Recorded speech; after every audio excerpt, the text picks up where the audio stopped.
chlordécone aux Antilles, c'est l'équivalent des essais nucléaires en Polynésie ou de l'amiante dans l'Hexagone. Cet insecticide utilisé pendant plus de 20 ans, de 1972 à 1993, dans les bananeraies de Guadeloupe et de Martinique, a empoisonné les sols, les rivières et la mer pour des centaines d'années. Ils nous font attendre 100 ans, voire même plus que 100 ans, pour que nos sols soient guéris.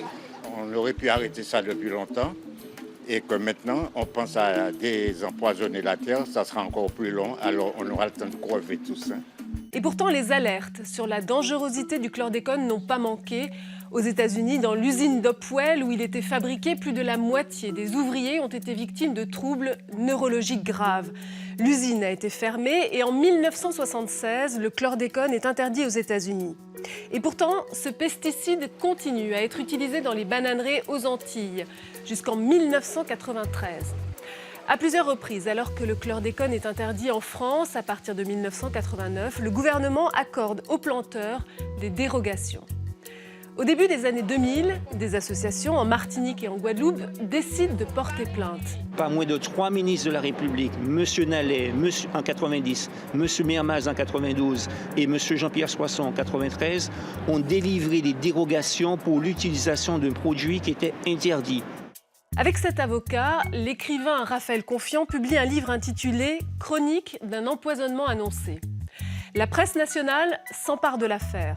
D'abord Libération, puis Le Parisien en 2007. Dans les colonnes du quotidien, le docteur Bellepomme, auteur d'un rapport controversé, parle d'un scandale plus grave que celui du sang contaminé. 2 plans successifs chlordécone voient le jour pour limiter les conséquences sanitaires de ce pesticide. De nombreuses zones au large de la Martinique et de la Guadeloupe sont interdites à la pêche. On pousse les pêcheurs à changer de métier. Plus grave encore, le lien entre chlordécone et augmentation du nombre de cancers de la prostate semble établi.